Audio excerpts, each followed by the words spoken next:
Snap Judgment Studios. Daily Show correspondent Dulce Sloan and writer Josh Johnson are best friends who rarely agree on anything. On the new podcast called Hold Up with Dulce Sloan and Josh Johnson, they turn their hilarious, unpredictable, and legendary office banter into a war of words about topics big and small. Mostly small, from texting versus calling to club bangers versus conscious rap and everything in between.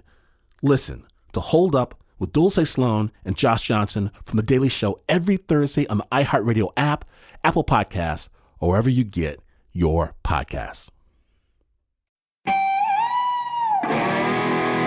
Attention shoppers, we now have taste in the bread aisle. Dave's Killer Bread, that's right.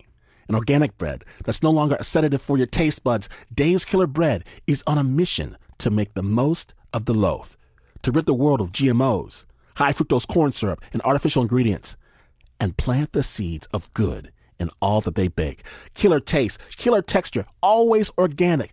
Dave's Killer Bread. Bread amplified.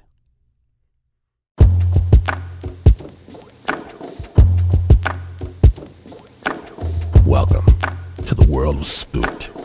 And if you need more supernatural storytelling, more you shall have. 22 all-new episodes of Spooked only on Luminary, a subscription podcast network with original shows you won't find anywhere else.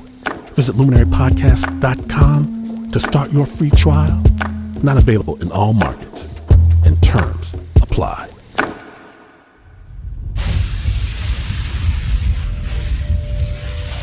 Know this. There is still time to turn back from this dark path. 'Tis the season. Be afraid. The Snap Judgment Spooked Halloween Special Shiver and Shake real stories. From real people who can scarcely believe it happened themselves. My name is Glenn Washington. Trust no one when you're listening to Snap Judgment. Our storyteller today is Brittany Howard. At the time of this story, Brittany's a singer, a songwriter.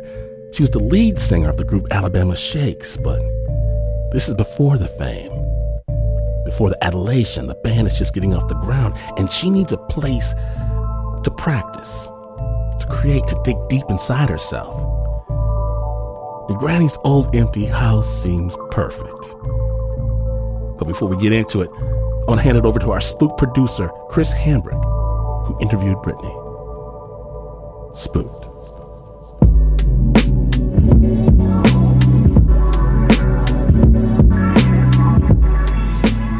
A little while ago, our staff here at Spooked found this story in the New Yorker about Brittany Howard.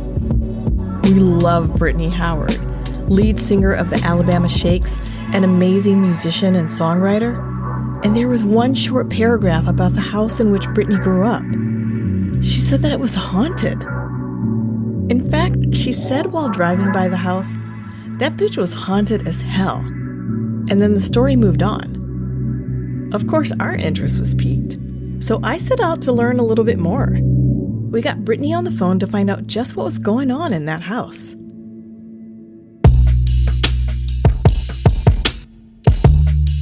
We painted all the floors different colors. So the kitchen was blue with like white checkerboard on it. And then my room had like this light green flooring.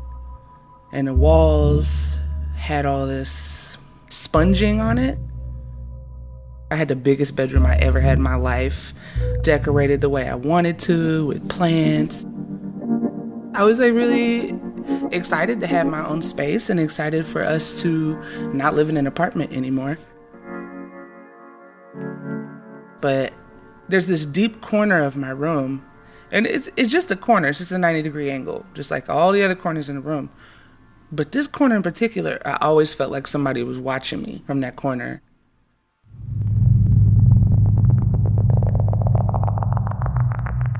I always felt like there was a presence.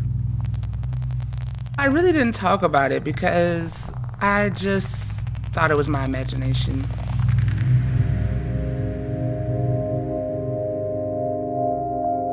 oh, I'm just getting scared because it's a new house. And I'm not used to having so much room.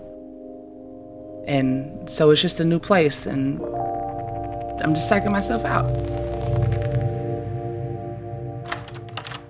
The way that this side of the duplex is connected to her side of the duplex is through my bathroom. So essentially, my great-grandma and my bedroom shares a bathroom.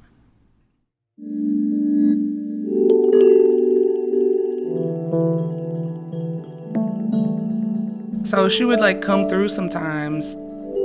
And in the beginning, that would scare me because she's super quiet.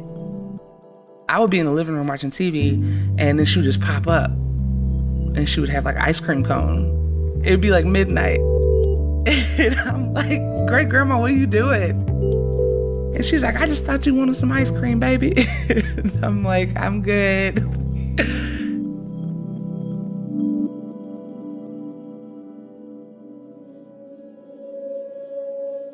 But then I noticed it would not always happen that way. I would hear something, or I would see like the curtain move a little bit in the living room.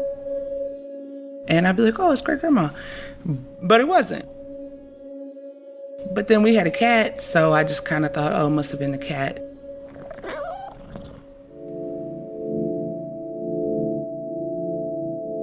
My great grandma passed away while we were living in that house. We only stayed with her for 5 months before she passed away.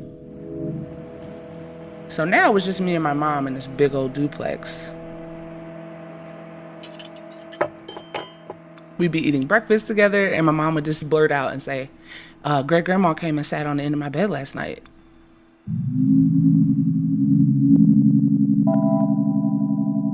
I would say, Mom, stop. I don't like it. I don't want to talk about it. But she would say, no, it's your great grandma. She's sitting on the end of the bed, and she does it all the time. I am scared of ghosts. And I just thought maybe she was messing with me or trying to scare me. I was afraid. So I didn't want to hear about it. When I was 18 years old, my mom got remarried. So she moved out, and I decided to stay.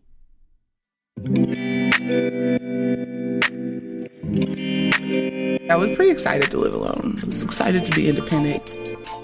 So during this time, I'm going to work, I'm going to school, and I'm practicing with my band, the Alabama Shakes, but back then we were just the Shakes. We start rehearsing there, and we start working on our repertoire, and we start storing our gear, and we had a home base, a stable place to make music and to write songs. And it was really nice just to come home and have my own space. Be practicing with my band and not having anybody complain about the noise.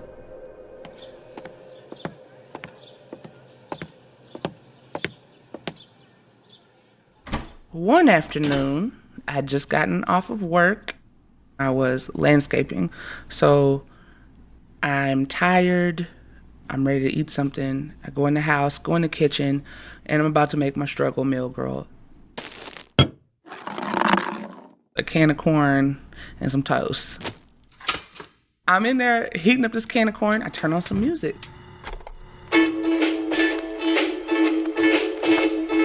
Had a little boombox. You know, keeping myself company. Feed Ozzy. My bedroom is joined to the kitchen. I hear my door like click as if someone turned the knob. And I look over and the door swings open.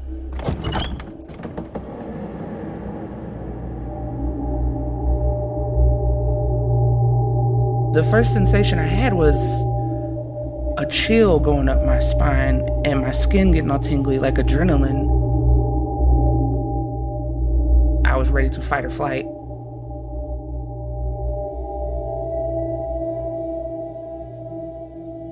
But then once the door opened all the way, there was nothing there. There was no sound. It was just the darkness of my big, creepy bedroom.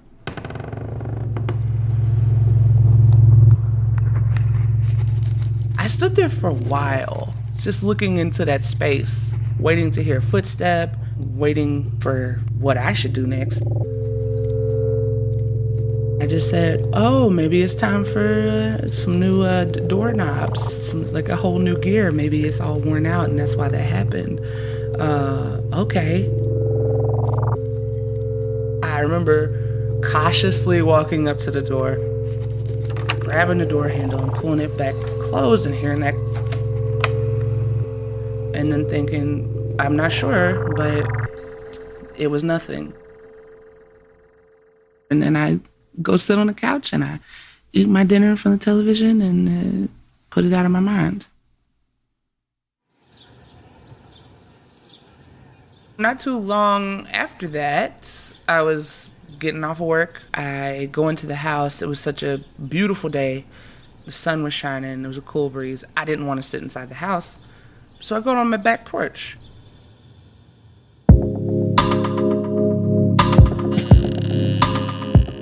There's this big, heavy, like hand-hewn door, and it doesn't have a doorknob. It just has a big industrial slide lock.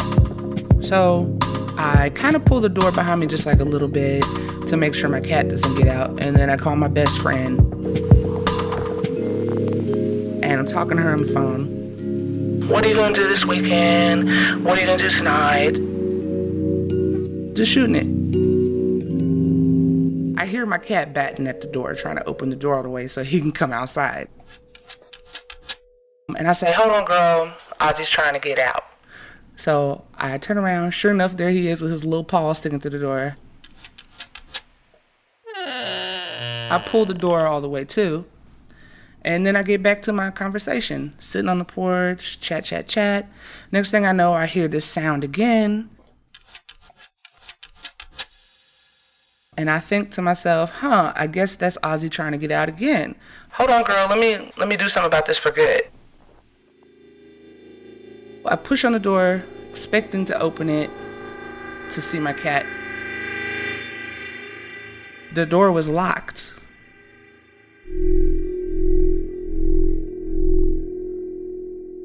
Suddenly, I freeze because I think, oh my God, someone just came in my house and locked me out. They're trying to rob me. I'm like, hey, stay on the line with me, girl. I think someone has come through my house.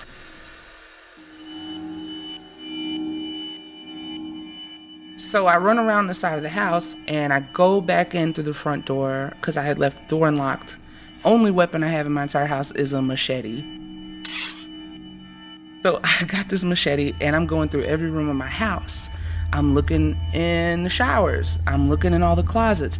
I'm going through all of these rooms, turning lights on real quick, and then going to the next room and looking in those closets. I went through this entire house. It must have took me like 20 minutes. Finally, I get to the back door and I look. Not only was it pulled to the side, but it was also back in place into locked position. And meanwhile, my friend's just talking to me on the phone. She's saying, are you okay? What happened? What's going on? I say, hey, the door locked itself. And she was like, what are you talking about? I was like, I don't know, but the door has locked itself. I'm not sure what to say. I'm kind of scared. And she's like, what? How'd that happen? And I'm like, I don't know.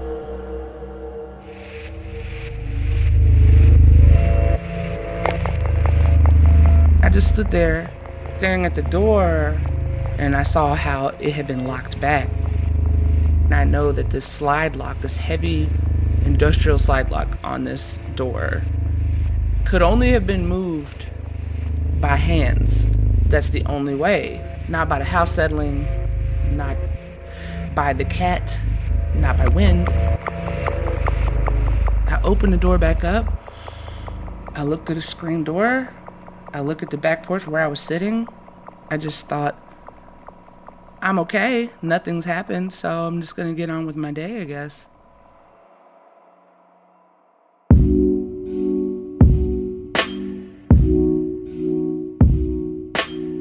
I really liked my room a lot. My amazing bedroom. I felt like it really represented me at the time. And so I had this really cool vintage bed frame. It was like from the 1940s. And me and my mom had painted it this really deep, beautiful green to go with the rest of the room. And the only thing about this bed was, I was kind of too tall for it. So my feet would kind of hang off the end of the bed. It would go through these 2 bars at the end of the bed frame, and that's how I would sleep. One night, I was still awake, but I was like almost asleep. That real nice spot, that sweet spot. And then I just feel my foot was being touched, which is the worst feeling because that's what everybody is afraid of. When their feet hangs off the bed, you're scared somebody's gonna get your foot. Imagine like someone takes their finger and then goes from your heel to the top of your toe, just like that.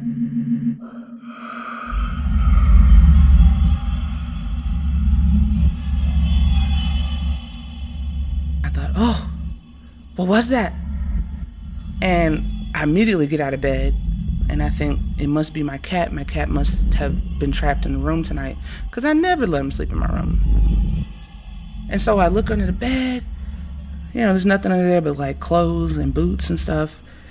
And I'm just sitting there and I think, okay, maybe I imagine someone touching my foot. Maybe it was a dream. But I had that sensation still in my body, like just like if someone had poked you, you would know afterwards. And I was so afraid suddenly when it sank in that was not possible. Nothing's in the room. My cat's not in the room. Maybe I didn't imagine it.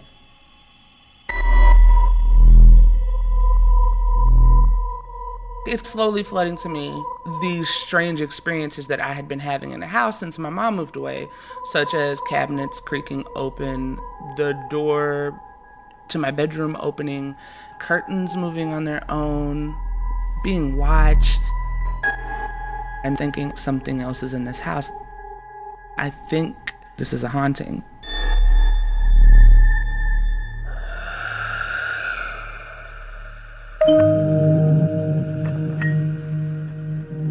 I thought maybe it was the spirit of my great-grandma that was coming to say hello. Maybe that was it, if that. And that was just based on what my mom was saying about something sitting on her bed at night. But what I didn't understand was like, why is my great-grandma messing with me so much? So that really scared me. And so I went to sleep in the living room. Doesn't that suck? Like, whose house is it? Like, you've been forced out of your bedroom. Yeah, it sucks. I'd say the worst part about it was not only losing my domain, but also just losing sleep. You know what I mean? I think at the time, being like, enrolled in college and also working, also trying to work on my dreams, I was in a survival state. I was trying to do the bare minimum so I can make my dreams survive. You know what I'm saying? So if I had to sleep on a couch to do that, so be it. I'll sleep on the couch. Weeks later after that, I do my bedtime ritual. I turn on Animal Planet, a documentary about ant colonies. I lay down, I'm cozy, I'm falling into that nice, squishy, gentle place between consciousness and sleep. And then another. The others come running. I remember hearing the man's voice talking about ants, and here I am with my eyes closed.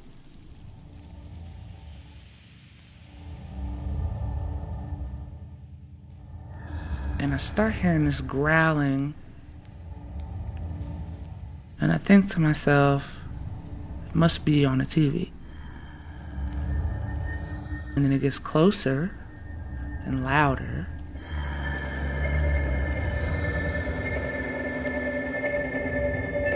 And it took me a moment to realize this is not the television. This is right next to my ear. It was like,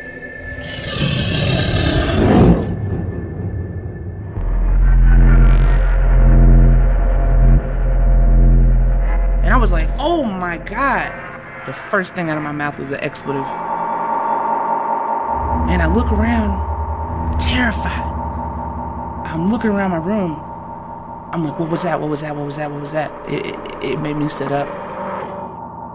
Immediately, I'm out of bed. I'm looking around. I look on the television. It's these ants.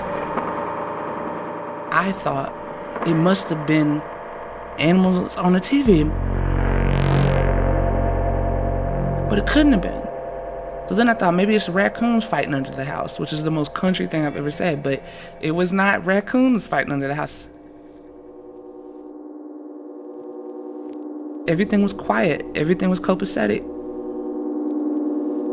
Except the chills that I had all over my body let me know that that was real.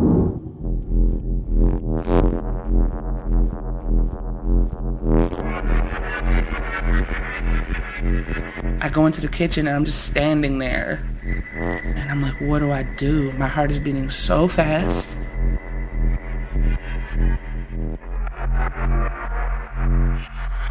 It is not over. Who or what is growling inside of Brittany's house? She thought she was alone. Stay tuned.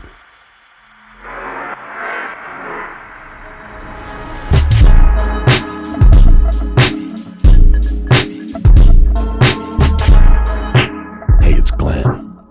And if you dig spook storytelling, and I know you dig spook storytelling, even more spook awaits Tales of the Dark Side right now only on Luminary.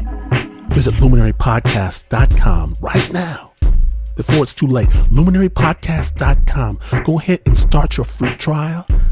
Not available in all markets. And terms apply.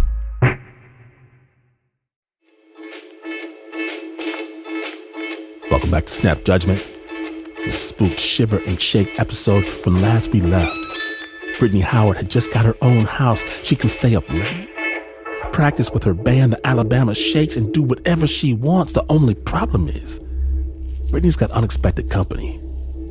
Spooked. And then it gets closer and louder. And it took me a moment to realize this is not the television.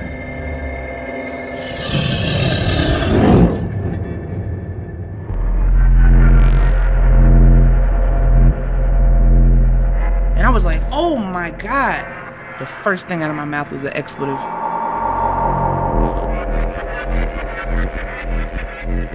I go into the kitchen and I'm just standing there. And I'm like, what do I do? My heart is beating so fast. I just call my dad, and I'm so upset I have to do this. I don't know what time it was, like midnight. And I'm like, Dad, I have to come to your house. You know, I'm so scared. And I go stay with my dad. Next time I came home, I had decided I'm not sleeping in that room anymore. Something's up with this room. This is an apparition doing this, or a ghost, or something I can't see that can see me.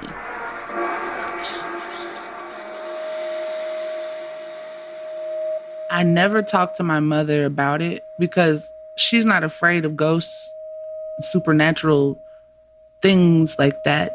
She is curious about it.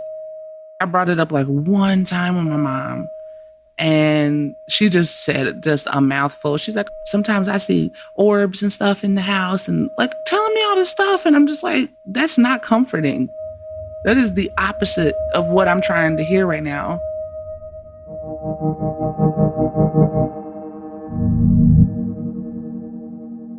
As far as like who it was, I just assumed it wasn't my great grandma because whatever it was liked to scare me. And I don't think that's her bag. You know, my great grandmother was really sweet. You know what I mean? I don't think she'd want to scare me. I don't think she would growl at me. She would never. I don't think my great-grandmother would stick around to terrorize me. It wouldn't make no sense. And then I thought, what if it was my great-grandpa? I was like, I'm a mixed woman. My father's black, my mother's white. I thought maybe my great-grandpa didn't approve of that. So I thought he was messing with me based on my color. I was just trying to figure out who this was at this point because it was somebody who was not of the earth.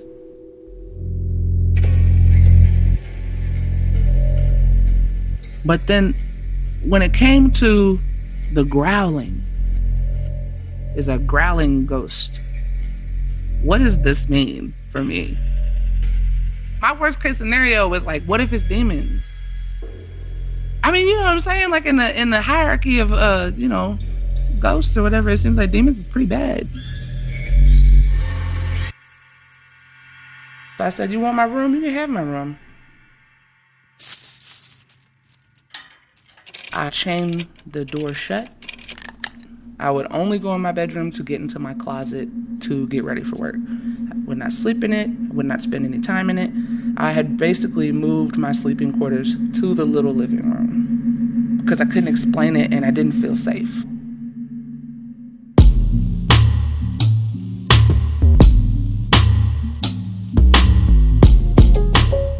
We had rehearsals in my house Tuesdays and Thursdays. So on one of these nights, me and my bass player sitting in our rehearsal room, which was my mother's room previously, but I turned it into like our little jam space. Had PA, the amps, drum set, piano, everything sitting in there.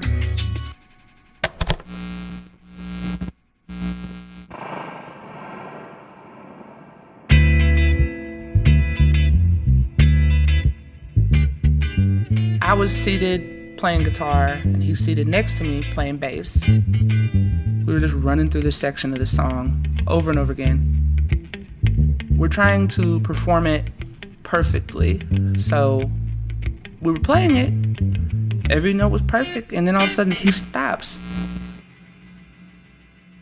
And I'm like, why'd you stop? What was wrong? I look over at him, and he had this look on his face. His eyes were kind of big, and his mouth was kind of like open a little bit. And he's staring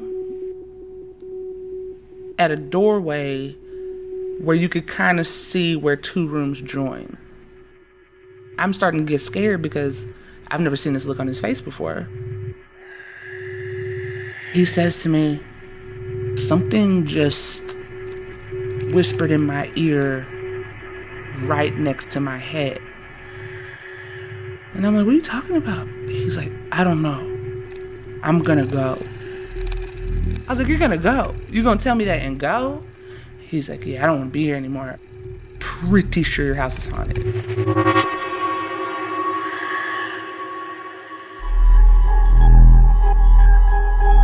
He didn't know what it was saying because, to be honest with you, that wasn't even a topic of the conversation. I wasn't even like, what did it say? I wasn't even like that. He was just like, something just got all up in my ear. He could like feel it breathing and everything. I could tell he was really scared because he's a big guy. He got up and left. And I'm like, I'm gonna go too. I'm not about to stay here if you tell me something like that.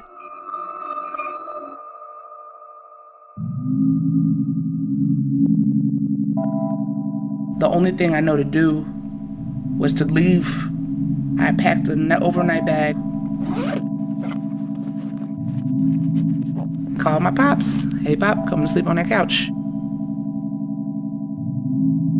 I felt validated, like, okay, I'm not crazy.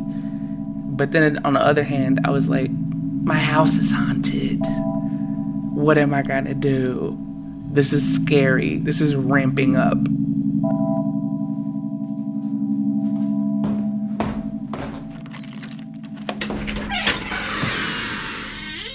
Well, I had to go back because, my life is there. That's the rehearsal space. That's where I live. It's not as easy as picking everything up.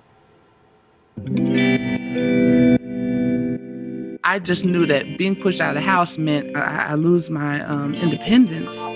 And I knew that if I lost that now, then maybe my dreams would never come to fruition, because where else am I going to work on my dreams than in this house that is all mine, where I can make as much noise as I want, be as creative as I want to.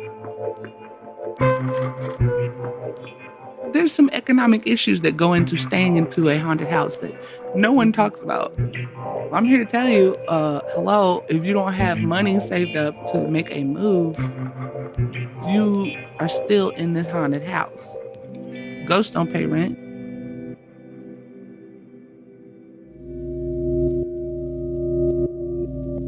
So now it's been like 3 years. I've been losing sleep, tired, and exhausted, like all the time. And I'm still carrying on with my life. I'm still going to work. I'm still trying to study for school. I'm still having band practice twice a week. And I'm still trying to have a social life. I was so paranoid in my home that I wouldn't go to bed till till the sun came up. So 5, I would get a few hours of sleep in, and then I would wake up, get ready for work.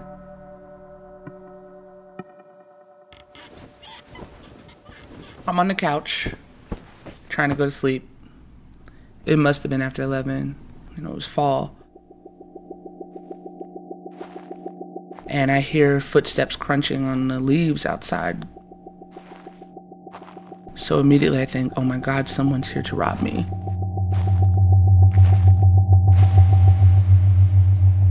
So I grab this flashlight that I have. I'm shining it out the living room window just like that. Nobody's out there.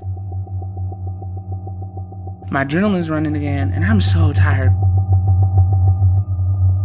But I'm just like, oh, I don't know. I guess they aren't coming to rob me. I'm not sure. So I just think, okay, maybe it's somebody just passing through the yard trying to take a shortcut, whatever. Which would have been super weird, by the way, but maybe. So I lay back down, sleep for a few hours, wake up, go to work. I thought it was a literal human being. So then I started sleeping with a gun underneath the couch. So it's floor, gun, couch, pillow, me. A few nights later, same thing happened, footsteps. So immediately I think, oh, not me. Oh, I'm ready this time. So I have a gun. I get the flashlight, shine it out the window. It's like an alley. There's no way I wouldn't be able to see someone there. But every time I get this flashlight, I would look and the footsteps would stop and nobody was there. And I'm like, I'm going crazy. Like, what is this? Go to sleep, wake up, go to work. A few days later, it happens again. This time I think, all right, I'm calling the cops. I can't do this anymore. I'm so tired. I'm so sick of being scared. I dial the police officers. I tell them what's going on. I only live maybe 4 or 5 minutes from the police station, so they're there in a jiffy. I could see their lights. I could see them with their spotlights checking the field next to me in my yard. Officers are walking around my house. They come to the door and they're like, ma'am, we didn't see anybody. Are you sure you heard what you heard? And I'm like, yeah, I am. I lay back down on the couch. I was so tired. I remember just like crying. Because I was just so exhausted from not sleeping well for months. And now there's this other situation with these footsteps outside my home. Is the ghost now haunting me from outside the house? Is this something else I have to worry about? I can't worry about any more stuff. I wanted to have my life back again. This is not worth it. My mental health was so much more important than having my independence. And I just decided enough is enough. So periodically, my dad would call or text to check on me because he knew that I was scared in that house. And he just like, so how you doing? And I was just like, honestly, can I move back in with you? Because I can't do this anymore. I had to call the cops last night, this whole thing. I can't live like this. And he's like, of course you can come live with me. Just like, come on. So, he drives the truck over there. Gotta go grab some boxes from the recycling center, build some boxes. I pack up what's worth packing up. Put everything I owned in these boxes, throw it in a storage unit. Take with me what I could fit into my childhood bedroom and move out in a day and start over again.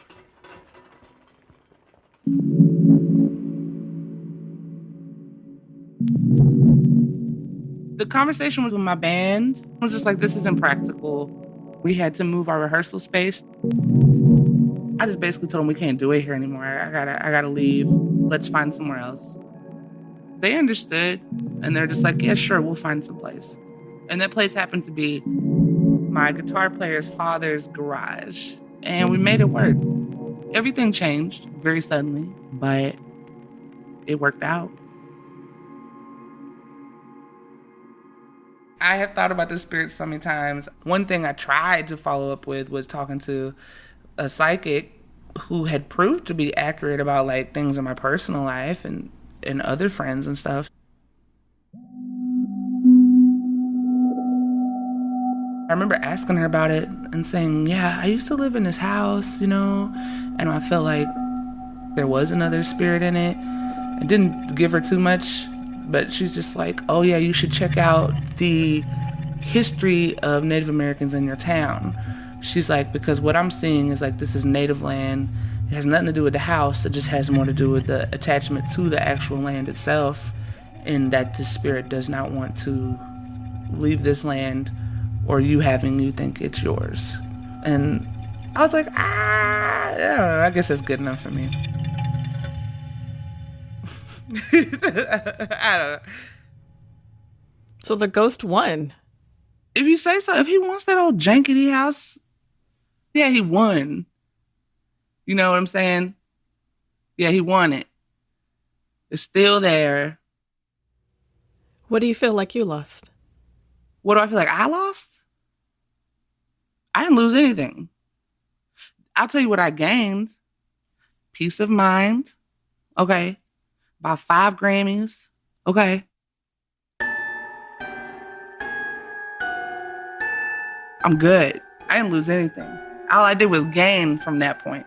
So, like, really, maybe I should be thanking that ghost.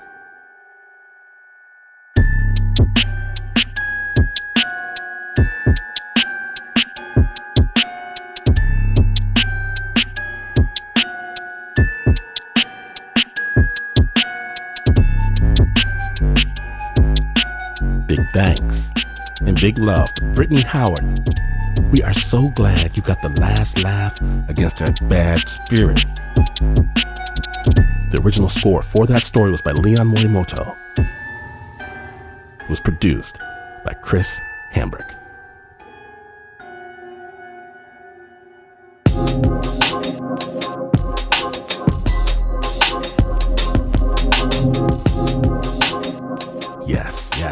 Yes, the secret is out. And if you need even more Spooked in your life, the full 22-episode season is available right now at luminarypodcast.com, luminarypodcast.com. Be afraid. And you've heard from other folk, but if you have a personal story that spooked you, where you touched a force, a power, a being that was not supposed to be there, where you had a relationship with the mystery, email us your story, spooked@snapjudgment.org. There is nothing better than a spook story from a spooked listener. But don't tell me you saw a ghost. Everybody saw a ghost. If you have a real story, though, let us know. Spooked@snapjudgment.org.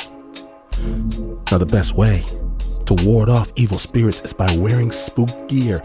Head on over to the snapjudgment.org/shop to get some spooky merchandise. That's snapjudgment.org/shop. And if you like your storytelling in the bright light of day, subscribe to the amazing Snap Judgment podcast. Why? Because it might just change your life.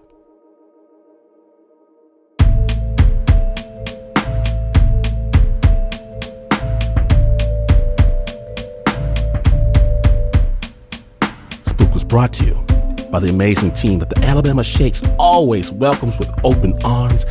Everyone, except for Mark Ristich. There's Anna Sussman, our chief spooksters, Eliza Smith, Chris Hambrick, Annie Nguyen, Lauren Newsom, Leon Morimoto, Renzo Gorio, Teo DeCott, Marissa Dodge, Leah Yates, Zoe Ferrigno, Greta Weber, Jacob Winnick, Doug Stewart, Sanaa Khan, Tiffany DeLiza, Ann Ford, Fernando Hernandez, and Flo Wiley. The Spooked theme song is by Pat Mesiti-Miller. My name is Ben Washington. Follow me on the Twitter, the Instagram for a whole different type of story. And this is not the news. No ways it's news. In fact, you could lock yourself in a scary, old, rickety house knowing full well that you have uninvited company, just like the nerd in a B-grade horror movie who's going to get bit in Act 1. You could do that, and you would still not be as far away from the news as this is. But this is Spooked.